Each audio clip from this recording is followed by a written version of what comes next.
প্রেমের ফাঁদ আর তথাকথিত চীনা জামাইয়ের সুখী সংসারের আড়ালে গত এক বছরে চীনে পাচার হয়েছে 4 শতাধিক নারী। সুদূর চীনের একটি গোপন সেলে বন্দী থাকা অবস্থায় এনটিভিকে নিজের উপর হওয়া অমানসিক নির্যাতনের বর্ণনা দিয়েছেন তেমনি এক ভুক্তভোগী তরুণী।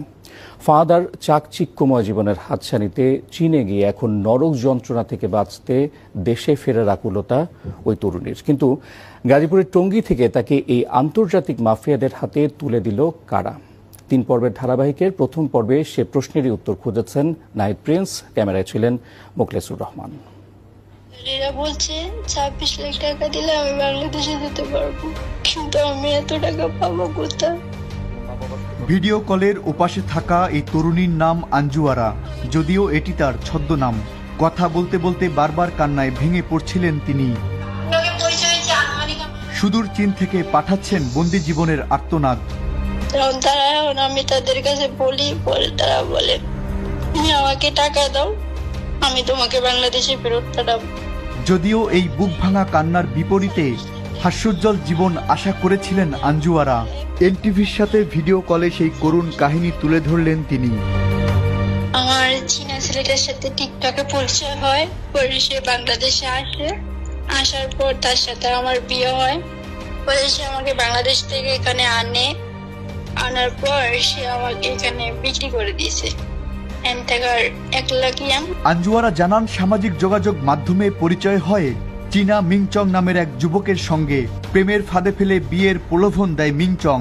তারপর দেশেও আসে সে। চাকচিক্যময় জীবনের আশ্বাস দিয়ে বিয়ে করে, এমনকি সুখের সংসারের আশা দেখিয়ে চীনেও নিয়ে যায় আঞ্জুয়ারাকে। এরপরই পর্দা খুলে যায় অন্ধকার জগতের। আমার এমন এক রুমে বন্ধ করে রাখছে, এই রুমে না আছে একটা ফ্যান, না আছে কিছু। 2 দিন পর একদিন খাইতে দেয়। এখন এইভাবে কিভাবে বাঁচে একটা মানুষ? একজন নারীর এই আর্তনাদ কি কেবল বিচ্ছিন্ন কোনো ঘটনা, নাকি এর পেছনে সক্রিয় রয়েছে শক্তিশালী কোনো পাচার চক্র? উত্তর খুঁজতে এনটিভি টিম রওনা হয় ঢাকা থেকে কিছুটা দূরে টঙ্গী এলাকার চেরাগালিতে, যেখানে থাকে আঞ্জুয়ারার পরিবার।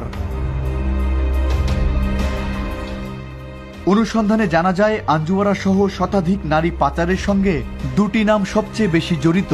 তাদের একজন জাহিদুল ইসলাম বাবু আর অন্যজন মরিয়ম খাতুন বৃষ্টি। বাবু মূলত চীনা নাগরিকদের সঙ্গে মেয়েদের পরিচয় করিয়ে দেয় এবং পরে পাচার করে। চায়নার লোকে বিয়ে দিয়ে সরকারি কাগজপাতি হিসেবে সরকারি ইয়েতে চলে গেছে। ওখানে নিয়ে যা ও তার পাসপোর্ট ভিসা সম্পূর্ণ 2টাই গাড়ি নিয়েছে, নিয়ে তাকে আসতে দেয় না। এখন বলে সে আসতে পারবে, আমাকে 2 লক্ষ টাকা দাও, সে যাইতে পারবে। এ ঘটনায় আঞ্জুয়ারার পরিবার থানায় মামলা করলে গ্রেপ্তার করা হয় বাবুকে। বিয়ে ও ট্যুরিস্ট ভিসার আড়ালে মানব পাচারের এই নতুন রুট বন্ধ করতে আইনি ও কৌশলগত কঠোর অবস্থানে প্রশাসন। আমরা এই মুহূর্তে আমরা চায়নার 5টি মামলা আমরা এখন তদন্ত করছি। আমরা পাই শুধুমাত্র যারা আমাদেরকে রিপোর্ট করে, শুধুমাত্র তাদেরকেই কিন্তু আমরা আইনের আওতায় নিয়ে আসতে পারি। বাংলাদেশের জাস্ট খবর আমরা জানি না। আঞ্জুয়ারা হয়তো কাঁদছেন মুক্তির আশায়, কিন্তু তার মতো আর কোনো নারী যেন এমন অসম প্রেমের ফাঁদে না পড়েন। এজন্য প্রয়োজন পারিবারিক ও সামাজিক সচেতনতা এবং আইনি প্রতিরোধ। আমি বাংলাদেশে যেতে চাই, আমার বাবার সাথে দেখা করতে চাই, আমি আমার পরিবারের সাথে থাকতে চাই। প্লিজ আমাকে সাহায্য করে না। Nahid Prince, NTV news, Dhaka.